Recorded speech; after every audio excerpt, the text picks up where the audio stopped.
Hello everyone, I'm Dr. Rakhi Gupta. Welcome to my another exciting lecture on the module Managing Human Resource or Human Resource Management. As I keep telling you every time before I deep into this, let me give you a recap as to what we have done in the previous lecture. So all those people who have missed the previous lecture, not to worry about anything, because in my previous lecture I just introduced you to the concept of leadership, and we discussed about what is the meaning of leadership, or what is the importance of leadership, or what are the features of leadership. And above all, we also had a discussion, something related with the differences between a leader and a boss, leader and a manager, which ideally people get mistaken, or they overlap the concepts. So basically, leadership is nothing, my dear friends, but leadership is just a simple concept of influencing and influencing. So anybody who is able to influence the mindset of the people for better performances enthusiastically, he or she is termed as a leader. So in this lecture today also, I'm going to give you some more concepts related with leadership, and maybe something related with what are the qualities that we are actually looking forward to a person who behaves like a leader. So as far as this leader is concerned, my dear friends, you have to bear in mind that it's not necessary that the leader has to be a formal leader. There can be some informal leaders also, a person who is able to influence others. And when we talk about leadership, as I told you in the previous lecture also, there should be some followers, and of course there has to be some kind of perfect communication also. So it is the leader who is going to lead the followers, and the followers is going to follow the leader after having a perfect, clear communication from top to bottom. So when we are talking about leadership, let's have a look at the essentials of effective leadership. As I told you that effective leadership is nothing but is just the ability of the person to guide, to inspire, to influence. But however, the most important word in any of the leadership is related with the word influence. And why are we guiding or inspiring or influencing others? A simple reason is to achieve the common goals and drive the organizational success. So driving the organizational success by everyone is the most important task that everyone is entrusted with. And definitely it's more about the executing the company's vision. So company's vision, all those things, they are a part of this. And basically it means that leadership means creating, planning, securing resources, and looking out for and improving errors. Now when we talk about the errors, my dear friend, it's very, very essential to understand the fact that whatever bottlenecks we get in between, bottlenecks that we get while driving the organizational success, those bottlenecks, they have to be removed. So how a leader actually removes the bottlenecks? It is only possible when the person is skillful, or in other words, we can say the person should have that kind of combination of skills, including maybe communication, strategic thinking, emotional intelligence, or maybe critical thinking, motivating other, empowering people, adaptability, conflict resolution, all those things, they are needed by the people to overcome these bottlenecks.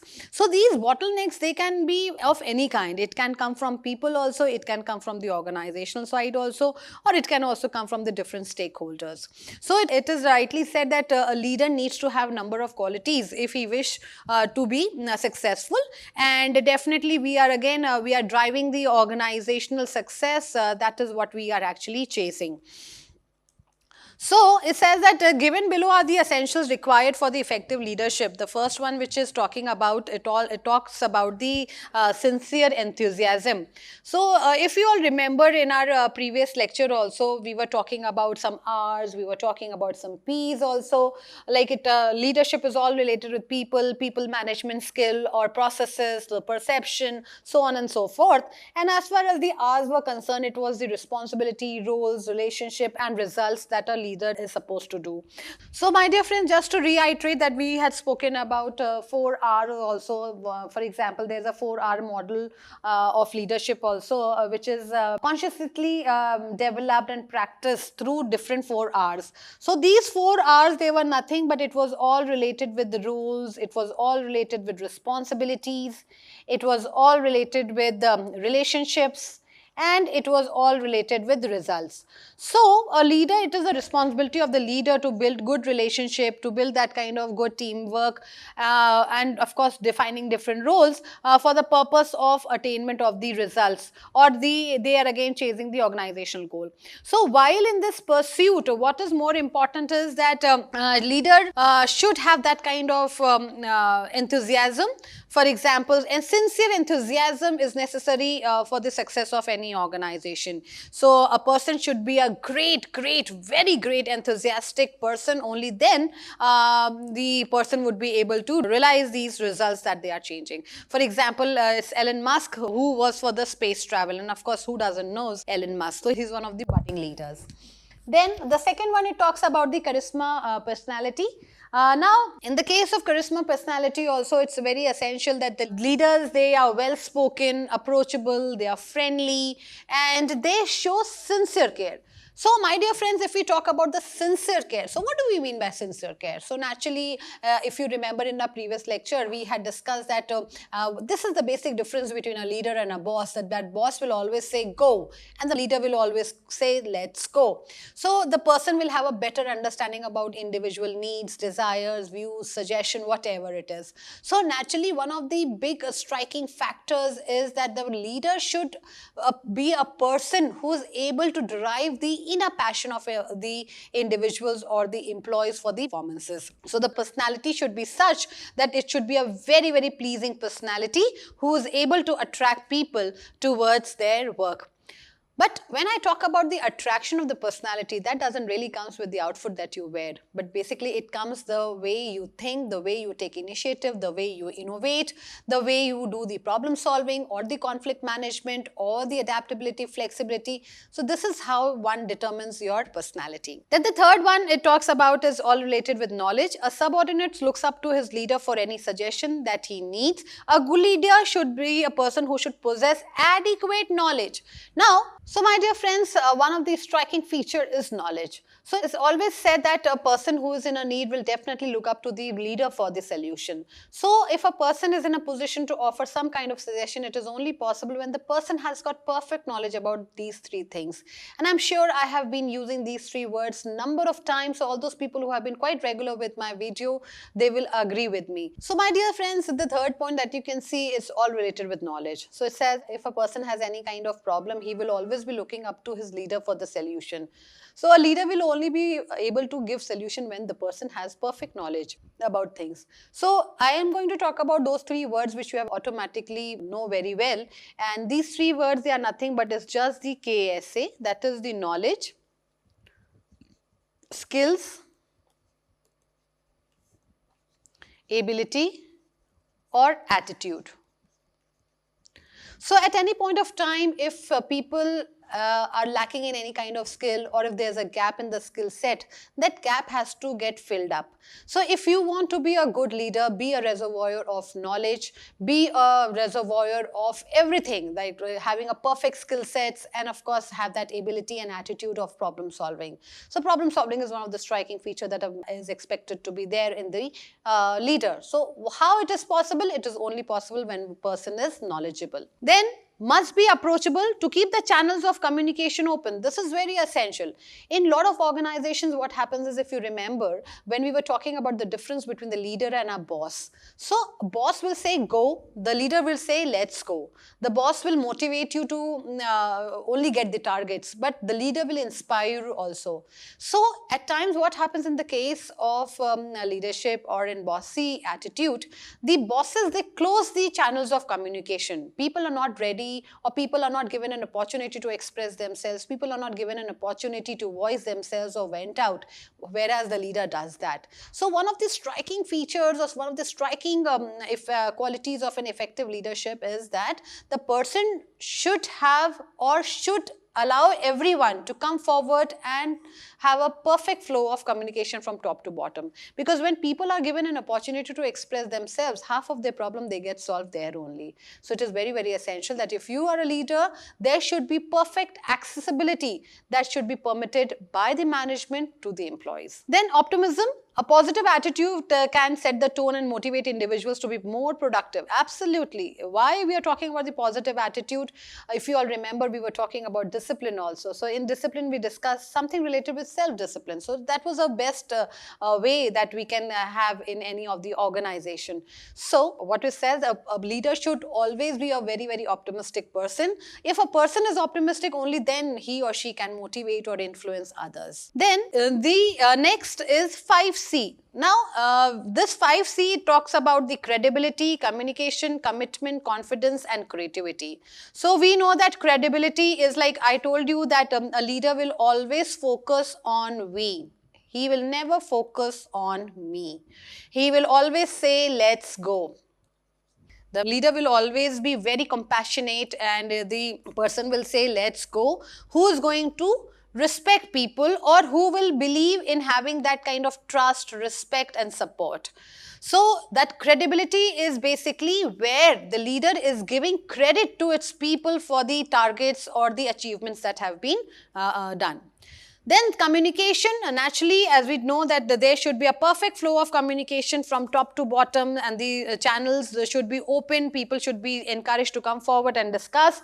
There should be a high level of commitment level. That means you're committed towards the organizational success. Then confidence level has to be very high for the productivity. If your confidence level is high, you're motivated, the morale of the team or the group is high, the productivity will be high, and naturally there should be some kind of creativity that should be involved in the problem solving. So these are the basically 5 V's that are desirable. Then those were the qualities for the effective leadership, but here let's discuss some qualities of an individual leader. More or less they would be the same. Now we talk about the integrity or the credibility. So a person possesses a high level of integrity. That means no cheating at all. You are being very fair and honest to your work, to people, to society, to processes, to everything. So he should have a fair outlook and should base his judgment on the facts and logic. That means the person should be very, very honest, and he should be a non-biased person.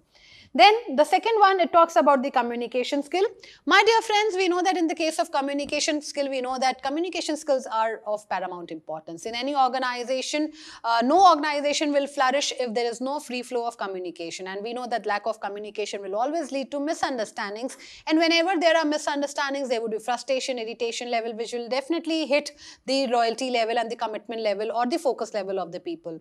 So if you are one of the leaders, please ensure that you have a perfect communication skill where you are able to communicate with people, and definitely you can encourage others also to share their views, ideas, suggestions, thoughts, whatever with them. Because when people, they have that idea, or when people are given that kind of opportunity, they feel solace in talking to you. So that kind of solace is very important. Only then they can come out with their real self. Then only then can tell you what are the problem, what are the bottlenecks, what are the hindrances, and then the action can be taken, or the corrective action can be taken to overcome those bottlenecks. Another one is like we know that it's all in the case of communication also, we know that since leadership is all related with people only, people building, and here again, as I told you, that the leader has to put it across to these people or followers that he or she cares for them, he or she gives them a listening ear, inspire them to be more confident, inspire them to be mentally strong enough, or if there are any criticisms, they have to be handled in a perfect way. So in this, what we can say is that a leader as a person should possess the ability to influence and inspire others. It is only possible when the person has perfect communication skill or effective communication is there. Now, demonstrating commitment to the cause of the organization you're working for will create goodwill and overall positive outcomes. That level of commitment that, okay, people are ready to work with you, and then a leader, he or she says that, okay, whatever bottlenecks we'll have, we'll face them together. So when people feel that, okay, they can face the bottlenecks together, then of course it will definitely increase the confidence level also, and naturally the commitment level will be very, very high. So in the case of when we talk about the commitment level, then automatically the integrity and communication also comes into play, or maybe the kind of commitment that we have towards the problem solving or the decision making or the delegation part. And when this commitment level is high, then naturally people are happy to work for the organization that helps people to adjust, to solve their problems, or to motivate them, to build up on their communication skills, or maybe on their creativity, or they provide them with the active listening, or they give them a lot of courage and a lot of empathy also. So naturally what happens is that in the case of commitment also, it is only possible, you will only drive commitment from people when there is perfectly TRS, trust, respect and support. We have used it number of times. So in order to have that kind of trust, lot of factors are responsible, and of course, so once the company is able to build up that kind of trust, you can command respect, and then there can be support. So this support is basically two kind. It is in the form of cooperation, and it is in the form of coordination. So my dear friends, if I ask you the difference between cooperation and coordination, so cooperation is nothing but is just a voluntary help that people give, and coordination is the blending of the efforts of everyone together for the attainment of the goals. Then a leader is expected to be very, very confident. So if a person himself loses the confidence, how he is going to inspire and influence others? So as a leader, if you are watching this video as a leader or as a follower, kindly build up that habit of being confident. So that there has to be a perfect high confidence level, strong willpower, determination, grit, so on and so forth. And definitely even in adverse situation, he should be able to keep up the spirits high. Then another one is related with creativity. Now, when we talk about this creativity, naturally a person who can think in a creative manner is very, very essential. Because at times there are decisions which have to be taken, there are some bottlenecks. So a person should be able to think in a very creative and an innovative way of dealing with the problem, with people, with processes, anything. It can be anything. So at times if there are very, very hard situations also, then also the person should be able to find out the creative way of solving the problems, and of course taking the judicious decision. So good leaders are able to take decisions even under pressure. This is what we can say, that even if pressures are high, even if the stress levels are high, then also the leaders, they are able to take perfect decisions. Then initiativeness, of course, a good leader takes initiative to grab the opportunity and not wait for them, and use them to take the advantage of the organization. Now, when we talk about initiativeness, my dear friend, it's very, very essential that you're coming forward for a problem or maybe a system or a process, anything. So a person who takes the initiative to come forward has a true spirit of leadership. Now, as far as this motivation skills they are concerned, we have to understand that good leaders, they are not only proud of their accomplishment, but they are also thinking about the teams also, or the people. So for the team, what is more imperative is that he or she should be effective motivator. We know that we've already done the fringe benefits, and we know that there can be monetary and non-monetary form of motivation. So a person should know who kind or which kind of people they will get motivated. So at times there are people who get motivated by money. At times there are people who are self-motivated. There are people who may be getting motivated by just by having a simple pat on the back. So in a nutshell, as a person, as a leader, they should focus on developing others. This is very important. So once people, they focus on developing others, it is only possible when you are self-aware about everything. So of course, the person should know about the cross-cultural communication, also about the diversity, also about the equality, also about the inclusive also, and about how people will be getting motivated, and what are the ways in which we can motivate those people and keep up the morale level of the group high. Then one of the striking features is making decisions. My dear friends, when we talk about decisions, it's all related with making right and judicious decisions. So when we talk about decisions, it's more important that you're just not taking decision. The decisions taken should be judicious enough. That means you should be able to analyze the problem, you should be able to analyze the alternatives, understand their pros and cons, and then take a decision which alternative is going to suit you the best. So as a leader, the person should have got perfect critical thinking skills, analytical skills, analysis part. The person should be able to analyze the problem. What is the root cause of the problem? What will be the effect of the problem? What are the alternatives that are available? So on and so forth. So if a person has these kind of things, a person where he can analyze, go deep down, unlayer the things, find out more things, and connect the things, then only the person can have good decision making skills. So as one of the qualities for the leader, it is very, very important that the decision making skills, they should be very, very strong enough. Then in the case of this second, just to continue, the next is intelligence. Of course, we know that the person should be quite intelligent enough to analyze the problems and the situation and take the decisions accordingly. So this decision is actually some way or the other is all related with the decision making.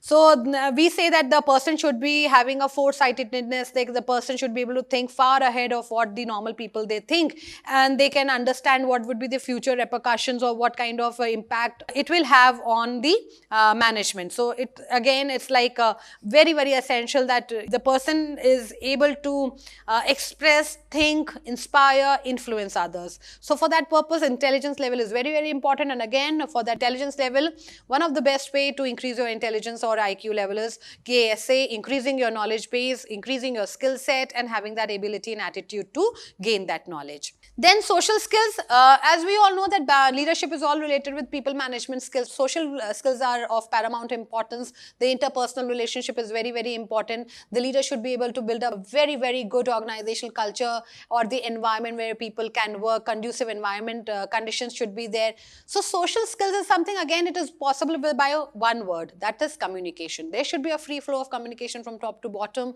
People should be free to express themselves, inform their ideas, views, suggestions, complaints, whatever it is. So building that relationship with one another, having that kind of feeling of camaraderie, thinking about other people, not thinking about your own self, I, me, and myself. So if we keep these words away, naturally you are on way of improving your social skills. Then empowerment, a good leader has faith and ability to train and develop the employees. Naturally, at times leaders, they give training to the subordinates so that they are able to take up the next level positions. And as a such, when the trainings are being given, or when the counseling or the empowerment is done, again the leader would try to persuade, clarify, and inspire people to accept the changes in the organization without much resistance, or maybe discontentment, or giving them more freedom to act, or giving them more freedom to innovate, create, and of course develop those problem solving skills. So now this is another topic that I'm going to cover today. This talks about the types of leadership. Primarily there are three kind of leadership, but apart from that there are number of other kind of leadership.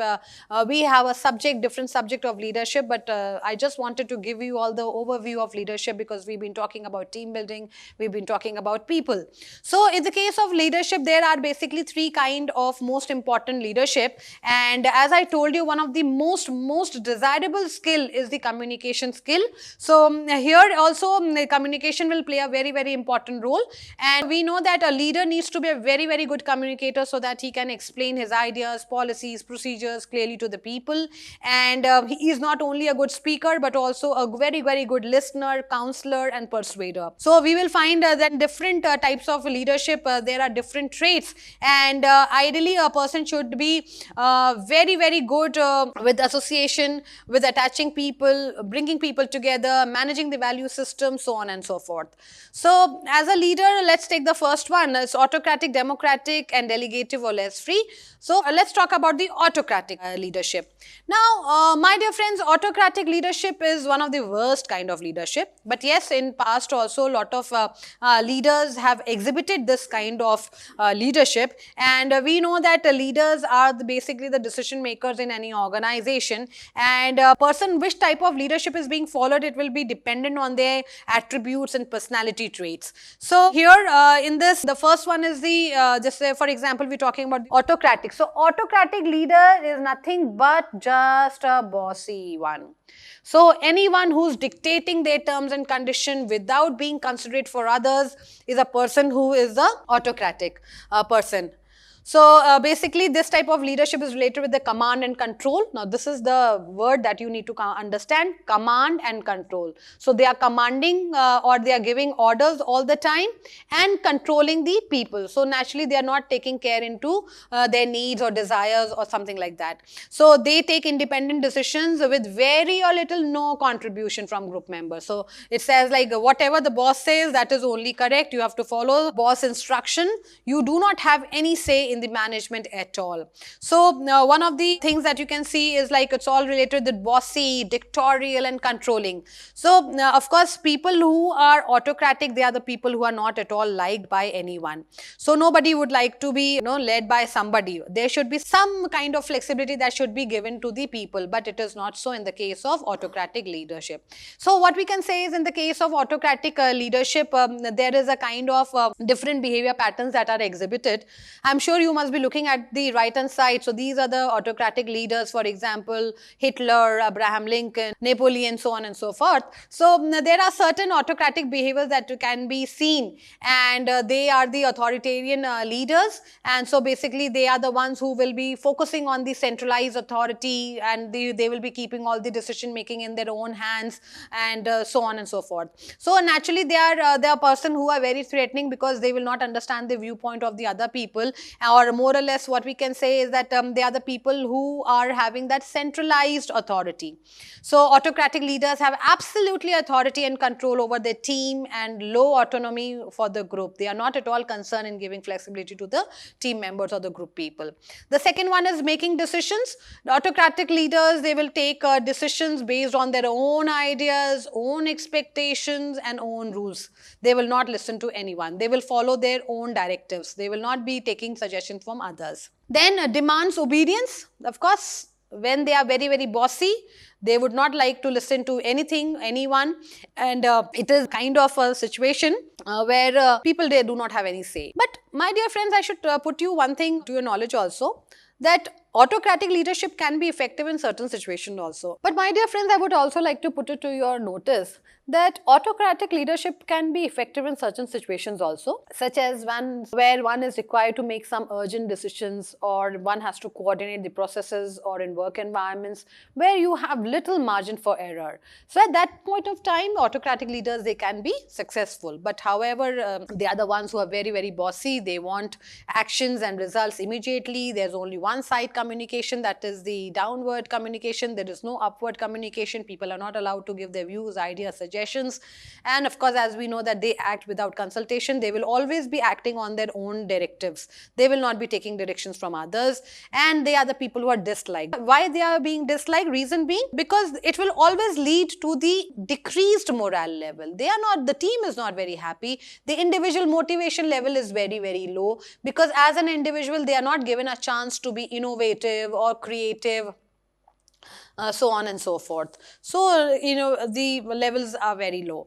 And of course, they are more interested in day-to-day productivity than in the long-run productivity. So, they are not very far foresightedness people. They believe in the present, whatever it is. Because at times here, what happens is, in case even if the team is also performing, but these autocratic leaders, they will always take away the credit. They will never give credit to the team, okay, because of the team we have done well. No, it is never like that. And performance maintained through subtle threatening situations. So naturally, they will be creating such a condition where people are not willing to work, but ultimately they do not have any choice but to work. So what we can say is, in a nutshell, that autocratic leaders, they typically make choices based on their own ideas and judgments, and they rarely accept any advice from their followers. And this kind of leadership is actually not very encouraging also, but they will not listen to anyone, but they will just follow their own instinct. And very, very authoritative. They would like to command, and they would like to control over the group. This is the feature of being a autocratic leader. So it says like naturally, as I told you, that can be good also in some at point of time, but it is not necessarily that the autocratic style of leadership will be acceptable by people. But in case of emergency or something like that, then things can be taken into consideration. And for example, a lot of people on the right hand side, you can see that there are people, the photos are mentioned.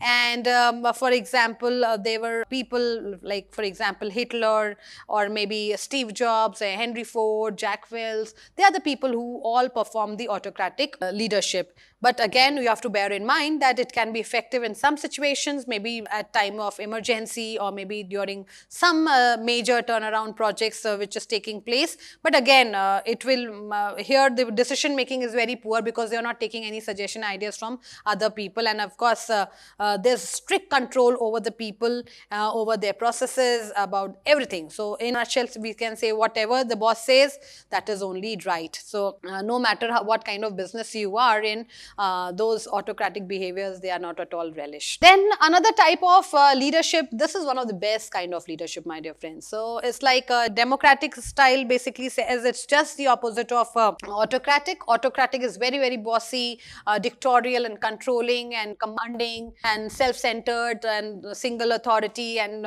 no upward communication, so on and so forth. So democratic style leadership is a style of leadership that involves multiple people into decision making. So in the other word is the participative. So how will be participated? When others' views, ideas, suggestions, they are taken into consideration for solving a particular problem or arriving at any kind of conclusions or decisions. Here, democratic leaders, they are basically, my dear friends, more team focused, they are transparent, they tend to be very, very attentive to others' needs and views and suggestions. They are very, very creative and adaptable. As you can see that the indicators here on the left hand side, they participate in discussions. They will encourage people to come forward and share ideas and views and suggestions, whatever it is. And they will always value the inputs. This is the word, you know, they will always value the inputs of each member. So they are giving some kind of importance and making people participate in the affairs of the company. Then, as I told you, they will be very active listeners. They pay attention to the ideas, the concerns and the feedback of their team members. So actually, if you're getting any kind of constructive feedback or maybe you're getting some good ideas for betterment, so they are always welcomed, but it was not welcomed in the autocratic. Then encouragement to group creativity and collaboration. So here, of course, they are talking about the team building. We know we have already had a session on team building where we are trying to bring about a cohesive group for the attainment of the common goals or the organizational efficiency or organizational success. So they will be encouraging people to come together. And of course, they are the people who are always open to new solution and changing processes, who will always encourage some kind of creativity, innovativeness. And they would be very, very transparent in their dealings. So they will be very, very honest about their actions and decision-making processes. As a democratic leader, they are very, very flexible. Why we talk about flexibility? Because at times when they need some kind of suggestion, some kind of good feedback, if people are giving you some kind of good feedback, so they are lending that open ear to you and they are flexible enough. So it doesn't barely matter who has given the idea, but the idea is good enough. If the idea is good enough to be implemented, then that idea will be getting implemented. So here again, more flexibility, more empowerment of the subordinates. As I told you, they will be giving some autonomy, some flexibility to people, and of course they will be training subordinates to take up the higher position in future. Whereas in the case of autocratic leadership, they would never ever want anyone to take up their position. So in this type of leadership, there is again, as I told you, that there is always some room for multiple people to participate in the decision making process. And how it is possible? It is only possible by giving them more empowerment or empowering with more skills. So it's more of a participative style of leadership. Now, when we talk about the unique problem solving technique, why? Reason being, the leader is ready to listen to others and the leader is ready to understand what are the views on a subject, on a process or on a situation from number of people. So an idea can come from anyone. An idea can come from anyone. It's not necessary that a CEO can only give a good idea. It can be the lower level people or the sales executive also who can give you the good idea. So there is a unique problem solving technique that, okay, they will be considering all the people to come together, understand the problem, offer solutions, ideas, then brainstorming, and then lead to more of a collaborative and a productive work environment. So once we have that kind of collaborative and productive work environment, so naturally the problems, they can be sorted out in a well-defined manner. Then there is respect, negotiation and social cohesion. Absolutely. There is a lot of trust, respect and support, because people here, it is for the betterment of the people. Since there is a lot of empowerment that is being done, democratic leaders, as I told you, they will always empower others to take on the leadership roles and responsibilities. So naturally, when we are giving some kind of importance to people, there would be some kind of trust building process will be there, commitment level will be very high, the loyalty level will be very, very high, and everyone would be encouraged to contribute towards the team success. So everyone, when they are given a chance to contribute, so naturally there is lot of social cohesion. People are ready to work with each other. There is better engagement, and employees are also involved in the decision making skills, and they feel like they are a part of the bigger picture. So that is what we can say. They get that kind of feeling of valued in the company. They feel that, okay, their presence in the company makes a lot of importance, and of course they are being involved in the decision process. So of course, as I told you, there would be more free flow of ideas from all of them, and then people will be encouraged to give their ideas. So an idea will always help to sort out the problem. So that's how there is a lot of social cohesion, or cohesive teamwork is there, or cohesive group is there. There common or group communication, group decision making, and group problem solving. This is how we can put it in here. And of course, then naturally people feel very, very happy and satisfied, motivated, and because of that there's a higher level of confidence level. So whenever there is more confidence level, people are confident enough to take up new assignments. They are confident enough to take up more risk, and they know that there's somebody who's at the back of them who can help them. They will always be ready to take up the challenges. They will always be, they know that in case of any problem, there would be somebody who would help them to solve the problem. As a result, what we can say that there would be job satisfaction level will be very high. So naturally, whenever the team leaders, they choose to use the democratic leadership style, their team members are more likely to be satisfied with their work. And of course, we know that job satisfaction and a sense of autonomy, if given to people naturally, then the productivity, performance, and profitability, they would be on a higher scale only. And lastly, it says that strong emotions among the members, since there is a very, very cohesive group, so people are attached to each other, people feel for each other, they are ready to support, they are ready to give any kind of cooperation and coordination, and they are ready to face any challenges together. I believe that one of the most striking example is our Honorable Prime Minister, Mr. Narendra Modi ji, who is the biggest example of democratic leadership style, where he takes into the views of everyone rather than just being an autocratic one. So the last one is all related with the delegative leadership style. So that was, we just discussed the autocratic leadership style, we discussed the delegative, we discussed the democratic style of leadership.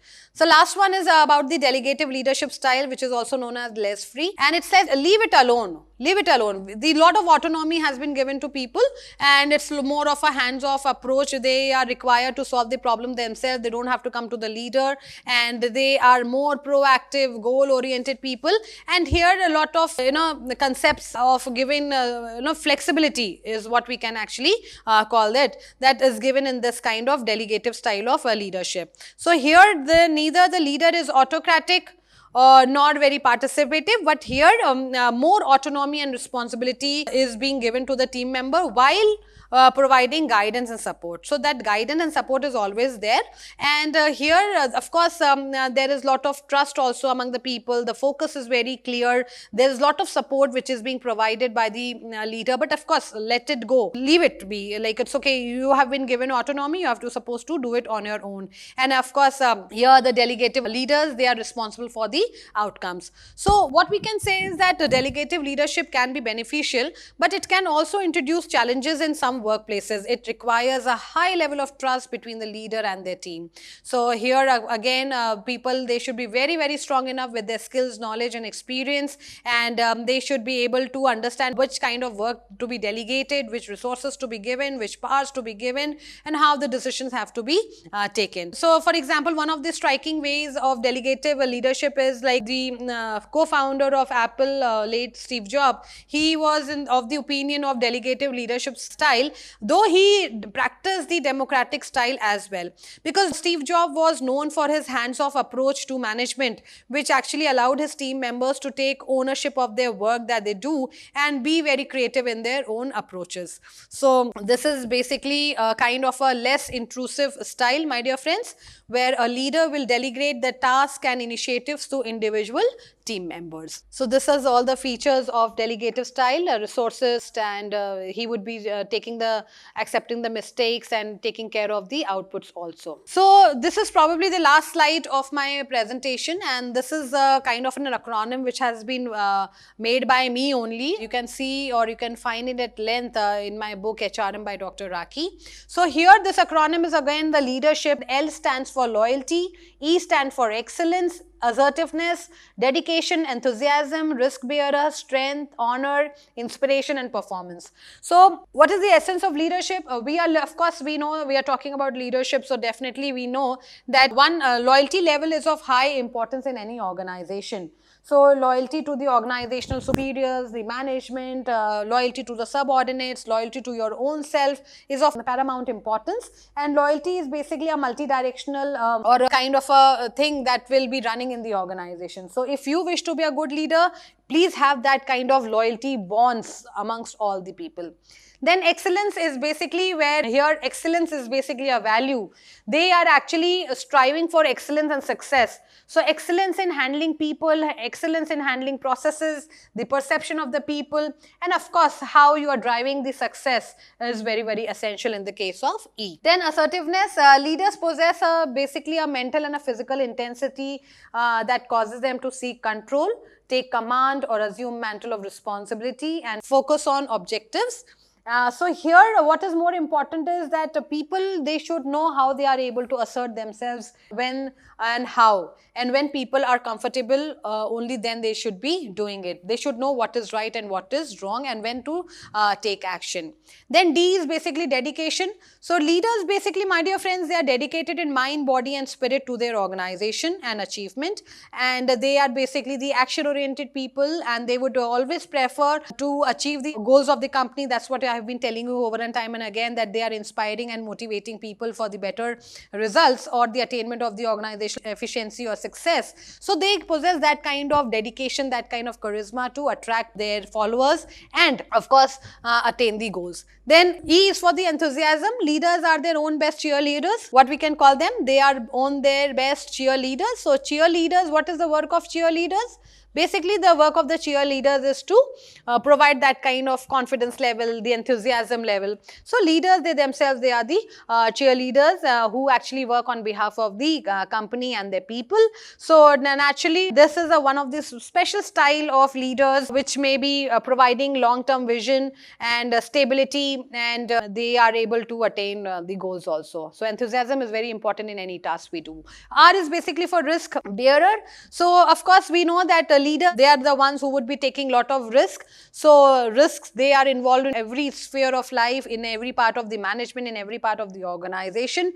So they should know how to manage the risk, and of course within that sphere or within that area of risk or hazards or perils, how they have to work, they should know perfectly about it. Then S is for the strength. Leaders basically, my dear friends, they possess that kind of inner stamina, inner fortitude and vibrancy that gives them a mental toughness. So people are very, very tough. Those who have the idea that, okay, how to handle the tough situation, how to take decisions, or maybe, like how to handle a particular situation or circumstances, or how to mobilize people, how to coordinate or cooperate or seek cooperation for people. So they all need that kind of strength in generating that kind of success from their team.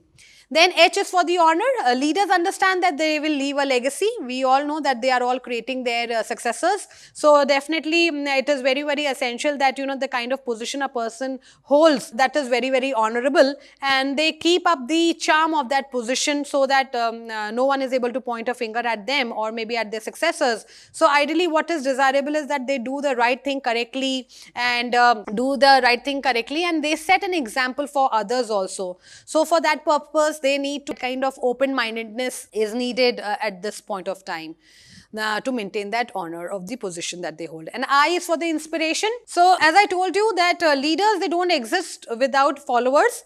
People will follow leaders who inspire them to reach beyond their normal and ordinary to new levels of accomplishment. So actually they are working as inspiration to people. They can be exemplary leaders also.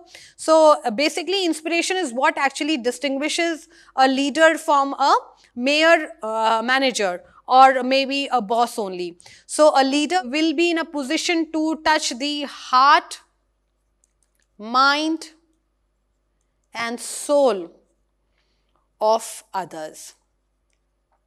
And P, naturally, at the end of the day, what matters is the performance. So naturally, when the person is possessing all those things, so naturally, why is he doing it? Because simple reason is that he wants to get the results from the people to whom he has coordinated, or the team which he has made it a very, very cohesive team.